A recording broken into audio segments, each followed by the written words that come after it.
Eu vou iniciar citando alguns pontos, alguns trechos de um artigo. Esse artigo foi escrito por Rada Bournier, presidente da Sociedade Teosófica, que traz pontos bastante interessantes e que vem muito ao encontro do que nós queremos compartilhar, do que pretendo compartilhar com vocês aqui hoje.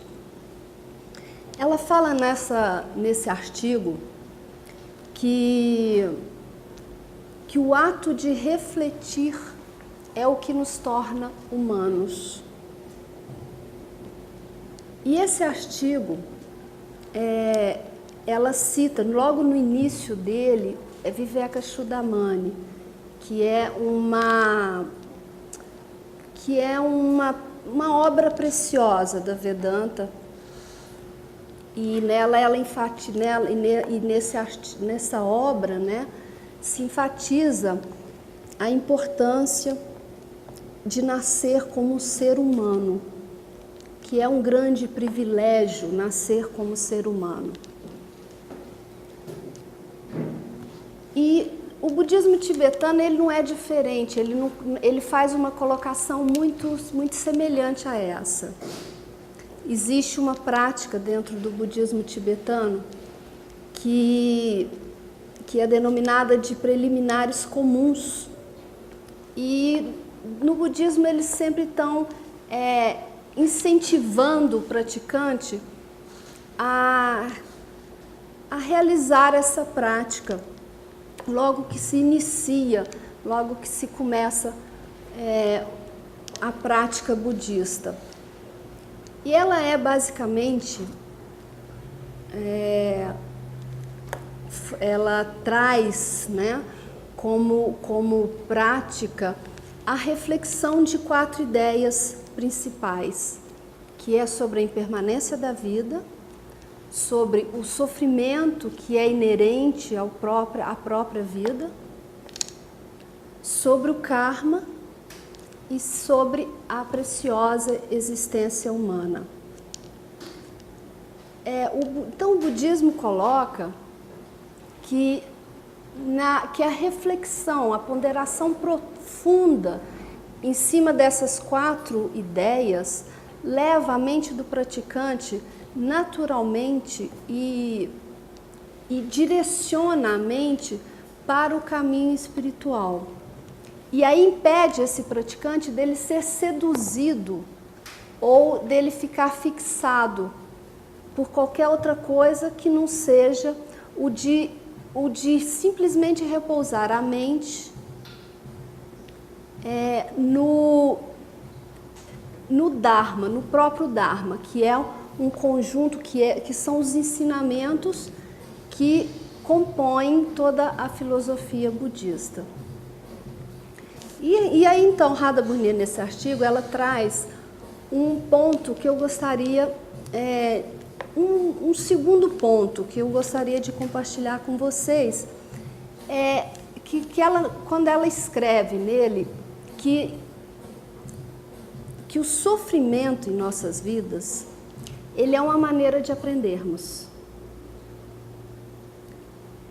E nós sabemos que o aprendizado é um fator importante para que a gente possa atingir um outro patamar da evolução.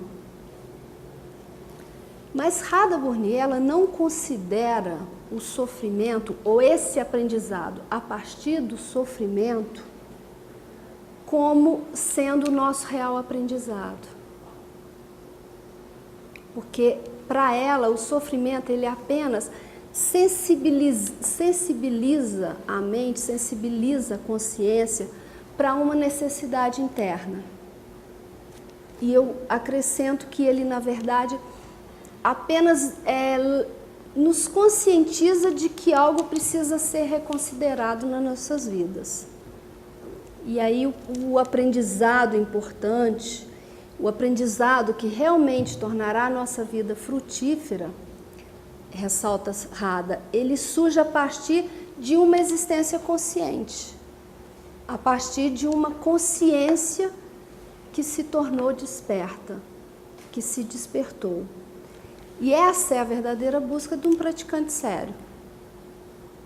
É esse despertar da sua própria consciência. E aí a Radha então aponta para a importância de adquirir uma energia que pavimenta o caminho, um caminho que leva em direção à sabedoria. E essa energia é a reflexão. Porque, e segundo Radha, essa energia é uma qualidade especialmente humana. E aí é interessante também num parágrafo desse artigo, quando Radha afirma que todo processo kármico, ela tem o propósito de estimular a reflexão. É muito fácil nós substituirmos ou nós atribuirmos tudo a uma vontade divina. Mas é muito mais difícil, e na realidade é muito mais difícil, você pegar a responsabilidade, pegar a responsabilidade sobre a sua vida em suas próprias mãos. Quer dizer, é muito mais fácil colocar toda a responsabilidade em cima de uma vontade divina. E a tendência, então, é sempre termos uma posição ou uma postura, uma reação mecânica às coisas. E aí nem sequer nós questionamos a causa, nem sequer nós pensamos sobre o problema, sobre o verdadeiro problema do sofrimento.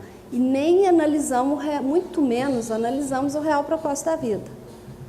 Na verdade, os nossos pensamentos giram em torno de nós mesmos o tempo todo. E aí, então, nesse artigo, Radha, ela busca esclarecer que tipo de reflexão que se deve empreender. E aí ela fala, na verdade, será uma reflexão que irá quebrar os nossos paradigmas. E aí Radha afirma que, então, que a real reflexão, ela não deve ser pessoal, mas ela deve buscar o próprio fenômeno. O que ela quer dizer com isso é que os nossos questionamentos e na formulação das nossas perguntas, elas devem ser de tal forma ou de tal natureza que direcionem a mente do pessoal para o universal. Simplesmente comer, se divertir ou reproduzir-se é o que faz cada criatura, é o que faz cada pessoa, cada indivíduo. Mas a mente do homem, segundo Radha, ela tem latente em si esse poder maravilhoso de refletir sobre os muitos aspectos da vida, sobre a sua diversidade, sobre a sua variedade. É importante aprender a colocar o coração em todos os momentos, sejam esses momentos prazerosos ou sejam eles carregados de dor. E esse aprendizado, ele irá acontecer se nós fizermos uso dessa faculdade que nos torna humanos, que é a reflexão. E essa palestra, então, ela, no seu subtítulo, né, que é Reflexões sobre o caminho, a verdade e a vida,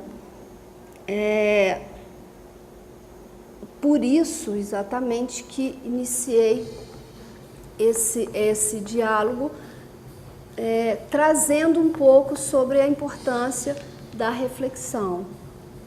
E agora, então, a gente vai começar a ponderar e a refletir sobre o que significa esse ponto específico que é o propósito, que é a vida e o seu propósito. É fato, né, que nós encontramos hoje em dia diante de muitos dogmas. Dogmas que geram fanatismos, dogmas que geram pessoas cegas, totalmente apegadas a crenças, né, que destroem a completa possibilidade a completa possibilidade de terminarmos, de eliminarmos com toda a questão da guerra, com todas essas guerras intermináveis. E Radha Burnier, ela escreve nesse artigo já mencionado, que nós somente percebemos, nós seres humanos, somente percebemos a aparência das coisas. E na verdade nós não vemos o que existe no interior das coisas. Ou seja, nós ainda não despertamos as nossas faculdades superiores e em consequência, né, nós vivemos numa espécie de sonho. E isso tem impacto imediato e constante sobre a nossa própria vida. Nós passamos a vida de forma e atuando reativamente. E aí a gente passa a vida, na realidade, nos aprimorando a uma espécie de esperteza. E o que torna a vida, então, mais difícil, a vida mais complicada e a vida mais superficial. E a pessoa esperta, ela pode aparentemente até ter uma certa prosperidade, mas uma observação muito cuidadosa, ela facilmente nos levará a concluir de que ela cria muito mais problemas do que qualquer outra coisa. Ela cria problemas de relacionamento, ela cria diversos tipos de preconceitos e outros fatores que traz mais e mais sofrimento, tanto para essa pessoa que se desesperta, como para as pessoas que vivem em torno dela. Uma pessoa esperta, ela nunca será esperta demais por muito tempo, porque esse mundo ilusório que ela cria, um dia ele cairá por terra. E aí, exercitando o que foi sugerido pela própria Radha Burnier, nós podemos então fazer perguntas do tipo: o que é a vida? Qual é o propósito da existência? Toda a variedade, toda a beleza da vida é obra do acaso? Se consegue eliminar ou se consegue a paz através da violência? São todas perguntas que nos levarão a refletir, que direcionarão a mente para o propósito, para o próprio fenômeno, ou seja, para o universal. E aí Krishnamurti, ele lembrava que a vida, ela é alegria, a vida é beleza, a vida é amor, e a vida ela é a dor, ela é a alegria, ela é beleza, ela é amor. E quando nós, segundo ele, compreendemos globalmente a vida em toda a sua variedade, nós estaremos estimulando uma visão integrada da própria vida. E para ele, a vida, ela não pode ser posta em conformidade com um sistema. Nós não podemos mantê-la à força no molde, por melhor que seja esse molde, por melhor que ele tenha sido concebido, segundo palavras de Krishnamurti. É importante que se aprenda, então, essa visão integrada da vida, de forma que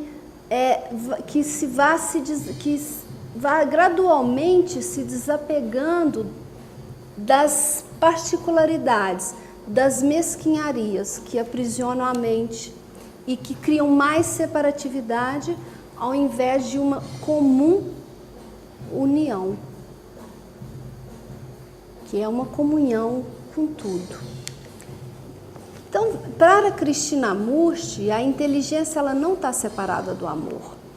E esse é um ponto bastante importante, porque ele diz que para que haja a compreensão da vida, para que haja uma compreensão total da existência, é necessária uma integração da mente e do coração no agir.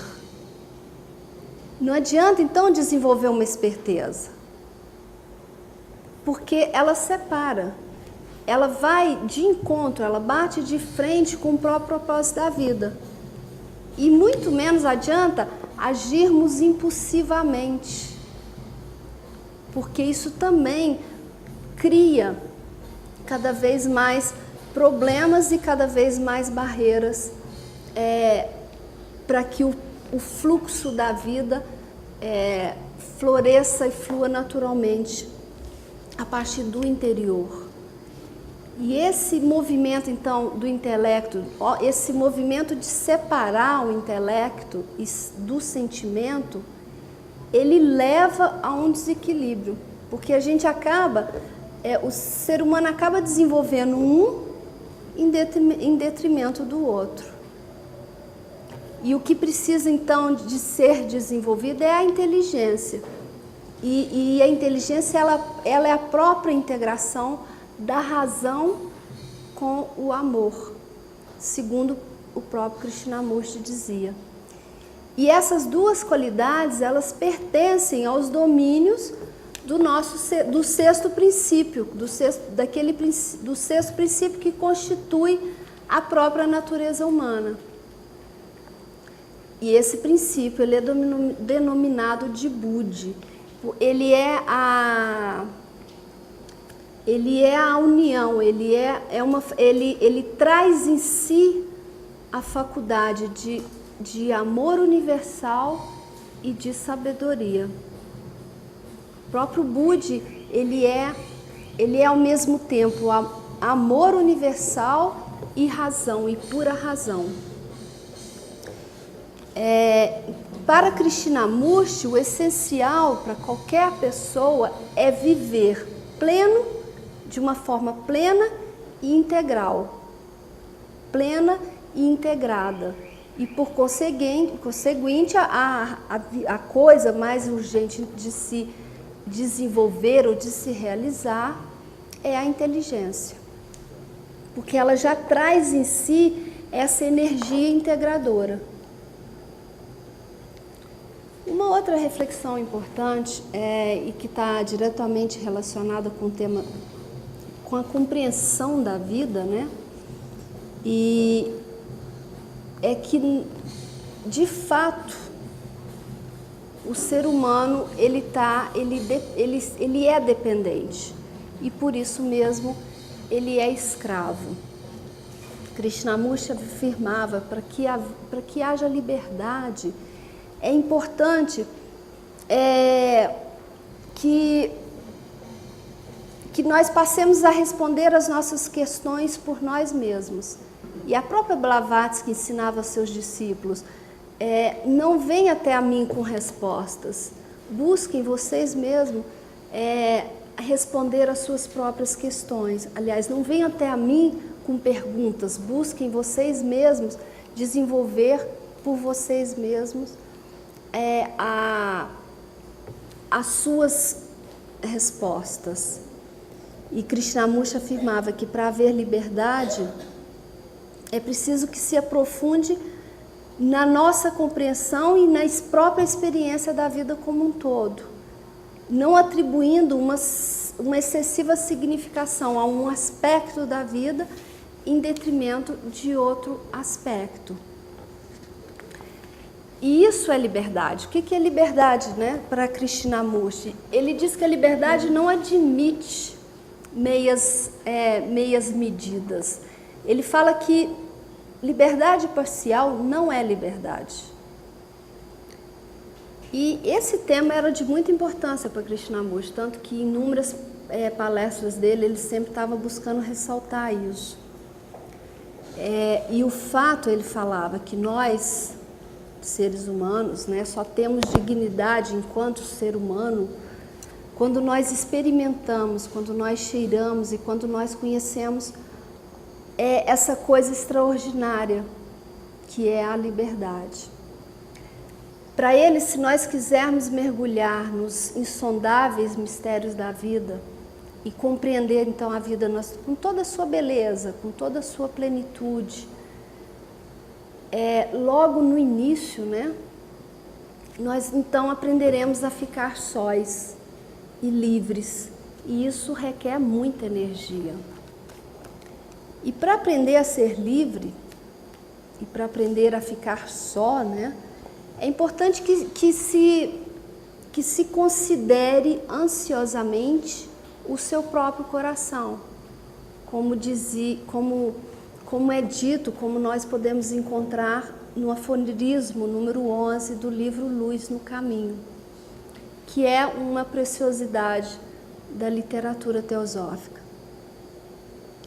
No aforismo 12 desse livro, ele traz que é através do nosso próprio coração que vem a luz que poderá iluminar a vida e torná-la clara aos nossos olhos.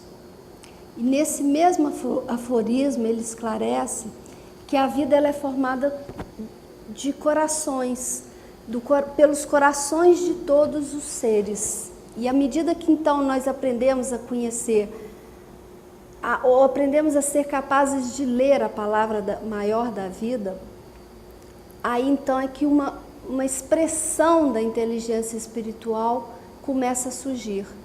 E aí a própria vida adquire um significado novo para nós. Eu não quero crer que a vida se resume nesse círculo no qual a gente vê, nós estamos vendo nos últimos tempos. Atores dos mais diferentes, representando os mais diferentes papéis e com diferentes cenários, né? Ficam ditando padrões de comportamento para a humanidade, padrões de comportamento dos mais tolos e superficiais, ou manipulando informações e conduzindo, na verdade, a massa da humanidade cada vez mais longe, cada vez mais distante da sua própria luz. E refletir sobre o significado da vida significa não só refletir sobre o próprio sofrimento que é inerente à vida, mas também refletir sobre a sua beleza, sobre a sua plenitude, sobre a sua inteireza e sobre seus vários aspectos também. Segundo Siri Han, um ex-presidente da Sociedade Teosófica, ele dizia que a vida é para os vivos e somente vivem verdadeiramente aqueles que, mesmo sendo pequenos em atos, ou mesmo que em curtos instantes, ou mesmo em pequenas palavras, em pequenas frases, eles dão expressão àquela infinita música, bondade e beleza que estão dentro de si mesmos, sem reserva e em potencial, e em potencialidade. Na verdade, é em reserva e em potencialidade. Blavatsky afirmava que a vida ela é feita de uma série de despertares. São despertares para a natureza interna das coisas, são despertares para o significado da vida, para a sua verdade e beleza. Krishnamurti dizia que o que se liberta não é o indivíduo, o que se liberta não é a pessoa, o que se liberta é a vida. E até mesmo em detrimento a essa própria pessoa.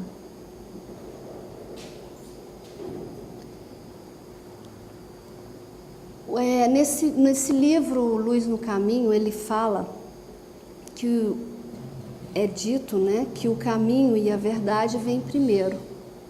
Logo depois é que vem a vida, logo depois é que segue a vida.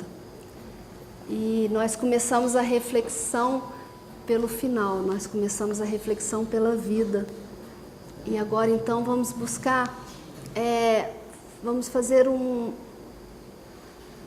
buscar uma reflexão sobre o que é o caminho, sobre o significado do caminho. Se fala muito no caminho. mas acredito que se entende muito pouco o que ele representa, se entende muito pouco sobre o que é esse caminho, né? Compreendê-lo é muito mais difícil, a verdade é essa. Eu acredito que o caminho ele começa a ser compreendido quando nós iniciamos aquela parte da nossa trajetória em que a mente ela inicia um movimento em direção ao seu interior. Como disse Radha Burnier, é muito importante compreender não meramente como um conceito, mas como um fato, que o caminho é a própria pessoa. Ela diz que o caminho é a mudança qualitativa que ocorre na consciência da pessoa e nos veículos através dos quais essa consciência funciona, dos quais essa consciência atua. O caminho, então, ele deve ser entendido como sendo esse movimento da consciência de mergulhar para o seu interior, cada vez mais buscando compreender as dimensões cada vez mais profundas de si mesmo, entrando em contato com seus princípios mais elevados e tornando a esses princípios abrindo possibilidades para que esses princípios influenciem cada vez mais a personalidade, até o ponto de que haja uma harmonização entre todos, até que haja uma comum união entre todos os 7 princípios os quais compõem a natureza humana. Clara Code, no livro As Escolas de Mistérios, ela coloca que a procura interior, o caminho é longo, mas se ele é compreendido com fidelidade, ele levará essa pessoa a alturas por muitas e muitas vidas. E ela acrescenta: buscar, procurar é encontrar. Porque cada vez que nenhum homem, ela afirma exatamente o seguinte, que nenhum homem pode dar um passo na direção da divindade dentro de si mesmo, sem que o seu eu divino dê um passo na direção, em sua direção. E ela diz que esse caminho ele é encontrado pelo amor e pela devoção altruística, e nunca pela avidez pessoal.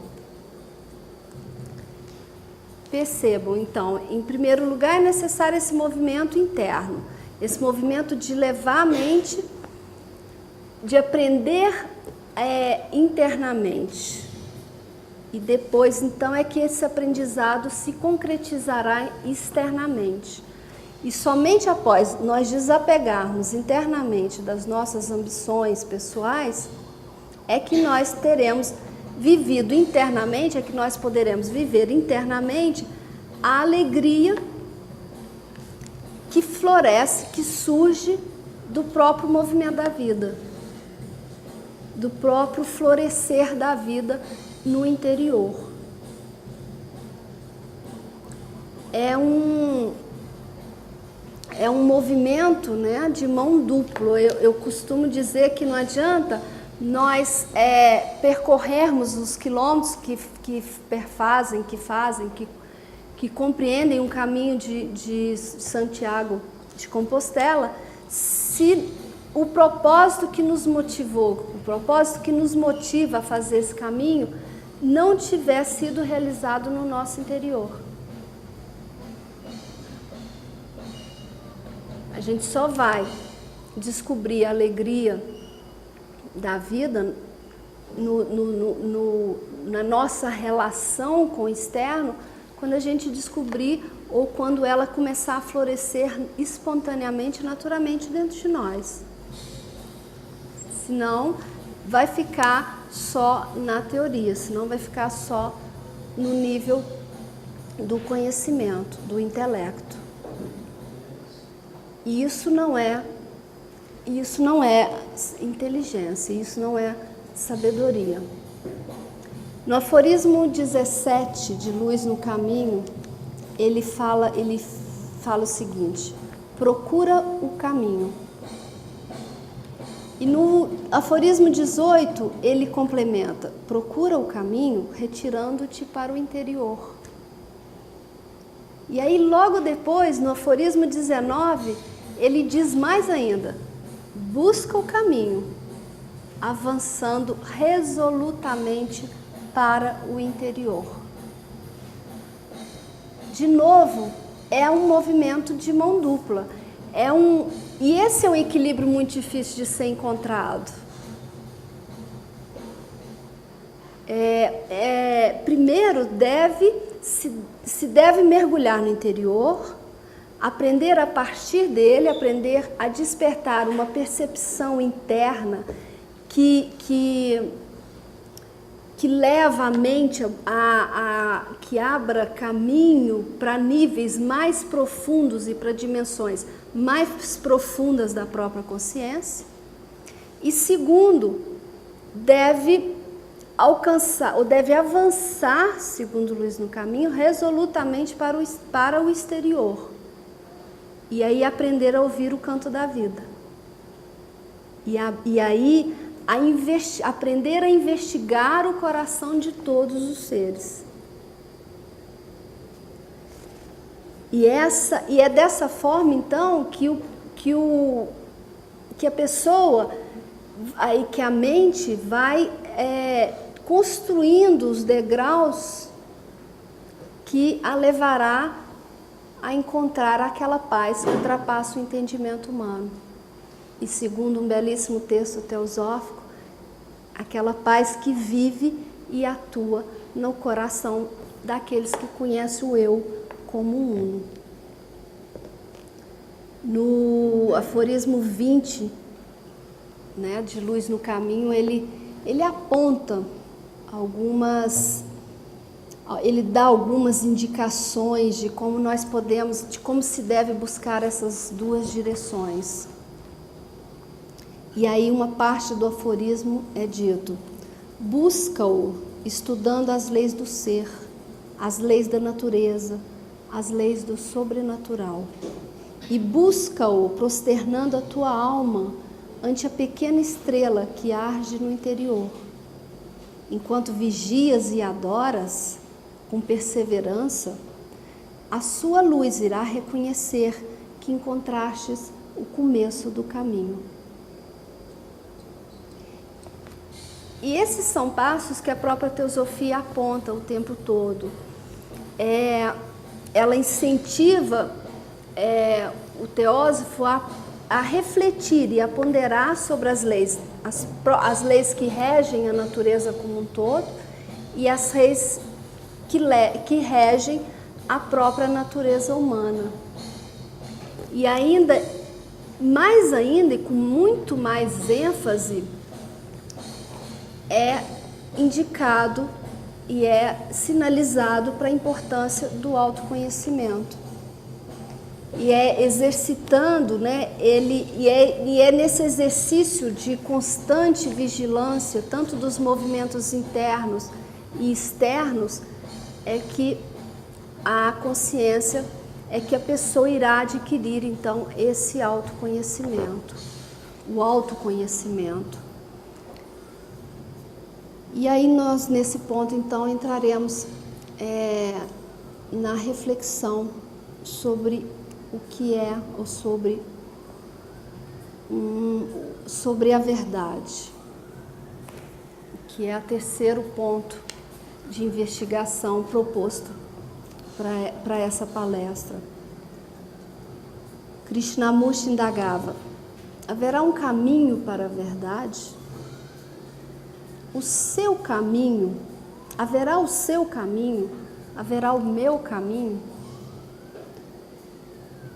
Haverá o caminho daquele que faz uma tentativa, daquele que não faz nada? E aí ele dizia: A verdade não é algo que está distante. Não existe um caminho para chegar a ela. Não existe o seu caminho ou o meu caminho. Não há caminhos que levem à verdade, porque ela é indivisível. A verdade, como a vida, ela é una. E para ele, Krishnamurti, a verdade ela é sempre nova. A verdade para ele é enxergar o mesmo sorriso e ver o sorriso sempre novo. É enxergar sempre a mesma pessoa e ver uma pessoa sempre nova. É ver uma forma sempre nova. É ver as árvores balançando como se fosse pela primeira vez. Para ele a verdade é ver a vida sempre nova, sempre renovada. E aí Radha Burnier, num outro artigo intitulado Verdade, a Religião Mais Elevada, ela escreveu que a despeito de inúmeras tentativas para responder à questão o que é a verdade, na realidade nunca surgiu uma resposta satisfatória para essa pergunta. E o que a gente vê é as pessoas entrando em conflitos, as pessoas criando inúmeros dogmas por se dizerem, né, conhecedores da verdade e até mesmo detentores da chave que abre o caminho para essa verdade, né, da chave que dá passagem para essa verdade. Mas como a verdade não é propriedade de ninguém, o fato é esse, e como ela está muito além dos pensamentos e das palavras, conhecê-la e formular uma conclusão sobre o que ela é no mínimo cometer um crime contra ela. E aí Radha Burnier afirma que ao buscarmos o caminho para a verdade, nós acaba por se compreender que ela está intrinsecamente relacionada com o próprio mistério da vida. Porque a vida, segundo Radha, ela tem sutilezas, ela tem dimensões imensuráveis. E a verdade também tem dimensões imensuráveis. A verdade, ela é infinita. Ela é sutil, ela é dinâmica. A verdade é uma terra sem caminhos, afirmou Krishnamurti alguns anos atrás, criando um verdadeiro choque para muitas pessoas dentro do movimento teosófico. E o que ele pretendia dizer com isso é que se consideramos o caminho como sendo o próprio despertar da própria consciência, cada vez que experimentamos algo de uma maneira nova, de forma fluídica e íntegra, a verdade então despontará como algo novo.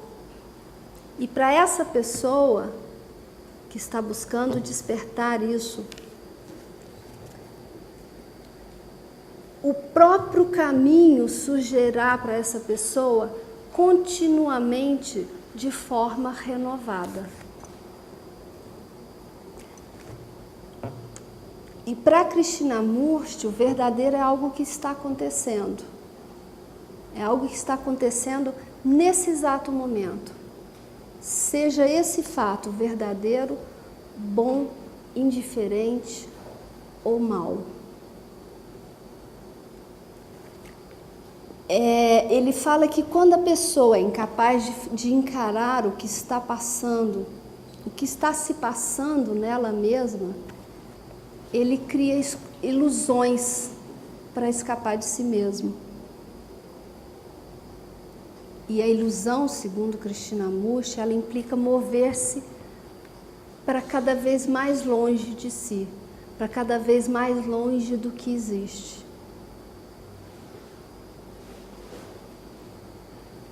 Assim, então, o primeiro passo, que já é o próprio caminho, ele acontece quando se começa a ponderar profundamente, de forma impessoal, sobre o próprio significado da vida.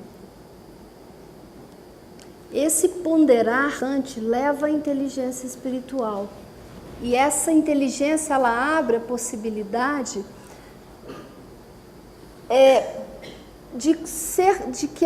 para a possibilidade de se considerar a vida como um todo, de uma forma nova, com toda a sua plenitude, com toda a sua inteireza. Para cada despertar da consciência, sugerirá uma nova maneira de ver e de ouvir a vida. E a verdade, ela começa a ser descoberta à medida que esses pequenos despertares forem surgindo e trazendo frescor e cada vez mais luz para essa própria consciência. Sirihan, ex-presidente da Sociedade Teosófica, dizia que a verdade é infinita. E à medida que penetrarmos mais profundamente nela, encontraremos ainda maiores profundezas e sempre novas dimensões. Eu gosto sempre de citar Sirihan quando estou ponderando sobre a verdade, porque ele, de uma certa forma, muito brilhante, de uma certa forma muito poética e muito lúcida, ele definiu a verdade como sendo a vida no seu mais elevado e mais evoluído estado. Para ele, é a vida, é a mais plena realização da sua essência. E ele sintetizou tudo nessa única frase. Blavatsky, num artigo que ela escreveu na época da fundação da Sociedade Teosófica, intitulado A Verdade e o Teósofo, ela escreve exatamente o seguinte: nessa terra em que habitamos, pode cada um alcançar, do modo relativo, o sol da verdade e assimilar-lhe os raios cálidos e diretos, a despeito da alteração que sofrem ao atravessar as partículas físicas. O homem, antes que possa estar na posse de uma verdade absoluta, ele precisa conhecer a si mesmo, conseguindo as percepções internas que jamais enganam. A verdade absoluta é o símbolo da eternidade, e assim como a mente infinita é incapaz de compreender o eterno, do mesmo modo, nenhuma verdade perfeita poderia desenvolver-se nessa mente física. Ou seja, o que ela está querendo dizer aqui, é necessário ir além do sentimento, ir além do pensamento, para se compreender ou para se ter vislumbre do que seja essa verdade absoluta.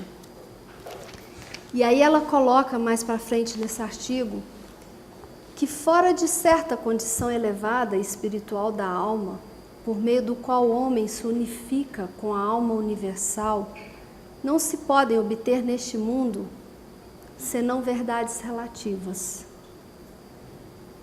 Qualquer que seja a religião ou a filosofia que se abrace.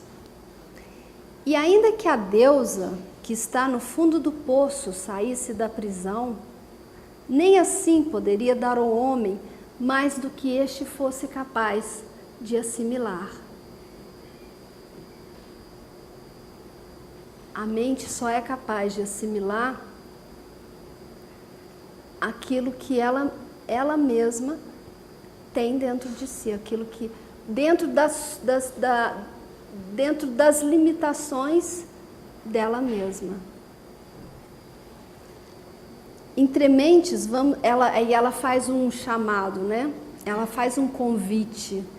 Entre mentes, vamos ficando junto à borda do poço, a sabedoria. e procuremos perscrutar profundamente o seu conteúdo, que na escuridão de suas águas se desenhe o pálido reflexo da imagem divina por excelência, a verdade. Sem dúvida, o observador paciente poderá perceber pouco a pouco o vago contorno dessa figura. Bom será, porém, que prevenido esteja, pois o filósofo descobrirá apenas o reflexo da sua própria mente. Um raio da verdade absoluta só poderá refletir-se sobre um espelho puro, formado da sua própria chama. E essa chama constitui em nós mesmos a nossa consciência mais elevada.